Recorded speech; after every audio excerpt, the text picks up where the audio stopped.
So Ash, did you know that in Proto-Indo-European language, which is the root language of most languages in the world, there was a word that meant burn, like flame.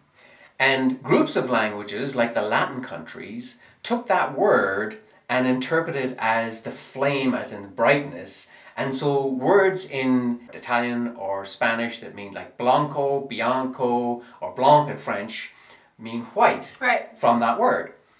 But other groups, like the Germanic languages, took that same word, which probably was something like blech or something, and interpreted exactly the opposite. They interpreted it as the burnt object. Ah, like something charred. Right. And therefore, black came from that. So the same root word that means black in English gave rise to blanc or bianco in the Latin languages. That is so cool. So black and white come from the same root word, basically. That is crazy. How zen is that? As you might have guessed, we're going to be talking about black paint in today's episode. We want to know, do you have black paint on your palette?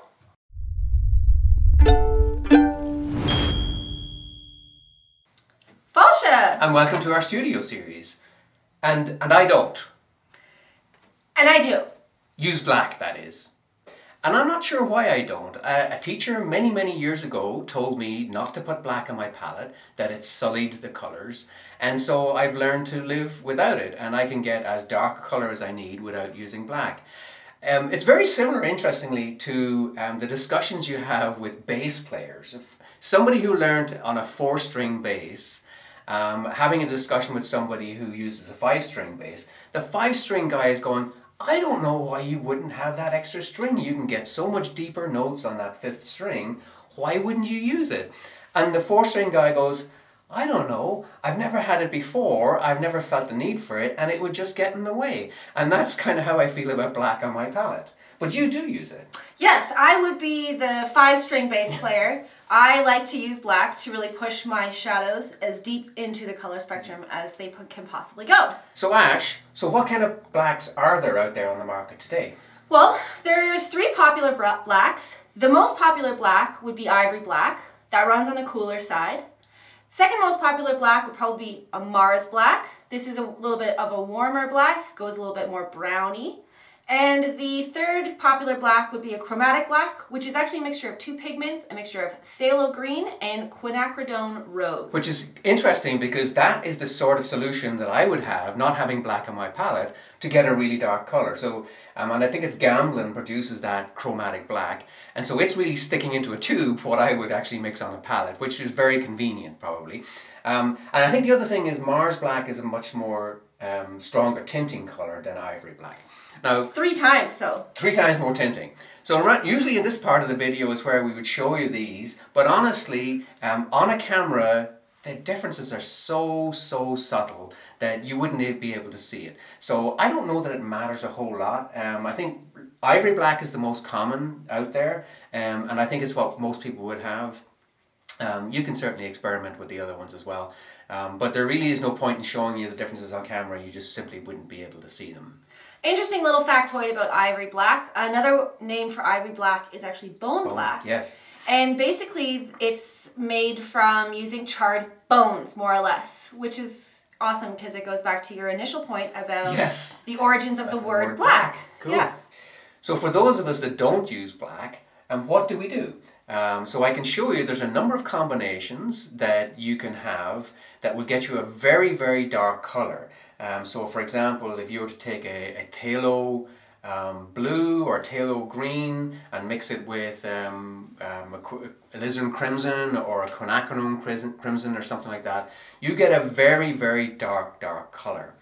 And what's cool about that is, and what I like about it as opposed to having just a tube of black paint, is because I know what's in there, to be warmer, cooler, I can come out on the cool side by adding more and more of the green or the blue colour, or I can come out on the warm side adding more and more of the crimson colour, and that allows me to control the mixture to me a lot easier. It's not that you couldn't do it with black, but because you know the ingredients, I find that easier to manage. And the chromatic blacks that people use today, the pre-mixed black, which is a combination of phthalo green and quinacridone rose, people will prefer or go for that more than the ivory or Mars black because of that exact same reason. So you're mixing it yourself.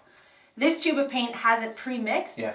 And if you need to darken a color, you can use this chromatic black and you don't run the risk of the color graying out or getting dirty quite as easily. At least not as easily, that's true. Yeah. So Ash, you've talked about warm blacks and cool blacks. Like, is there a pure absolute black out there? Actually, there is. There's a really, really interesting story about a color called Vanta Black. And this black was created by a company called Surrey Nanosystems.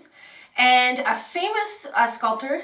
I remember that, yeah. Do you remember that story? Yeah. Famous sculptor Anish Kapoor bought up all of this black and... or he bought the rights to it or something. Something like that. Yeah, licensed to use this black, and it created quite a controversy in the art world because they're asking who gets to own the blackest black. How is that a thing? So I think that was a publicity stunt. Yeah. Yeah, so there you had, that's Vanta Black, and don't look for it in your local art store. You're not going to find it. No, it's nanotechnology. It's made with these little tubes, and like no light can escape it. Basically, it's like a black hole. So back to the real world. We've talked about how some of the Impressionists, like Monet, did not use black, and how others did. Have you got some examples of painters that you think were very successful in their use of black? Well, we mentioned Manet earlier. And Manet had one of his most famous paintings is called Luncheon on the Grass, or Le Déjeuner sur l'herbe in French.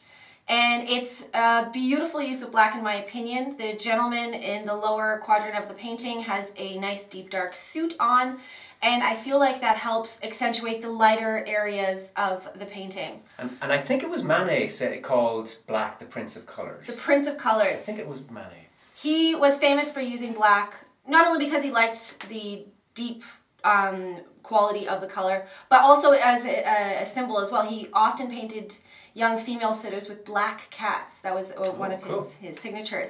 Another famous painting with heavy use of black is John Singer Sargent's Madame X. And Sargent is using black here to really accentuate the form of the dress, the shapes and the forms and these sort of geometric patterns that he has in this painting. Is beautiful, beautiful use of black. And I suppose one of my favorite paintings with heavy use of black is Whistler's Mother. I just really love this painting for some reason. And the interesting thing about that one is the official name of that painting is actually Arrangement in Grey and Black #1. That doesn't surprise me. I don't know what his mother thought of that title. So there we have it. That's about it for black. If you like this video, please don't forget, hit that like button. Subscribe to keep up to date with more videos like this. And we'll see you shortly in the next video. Bye! Bye.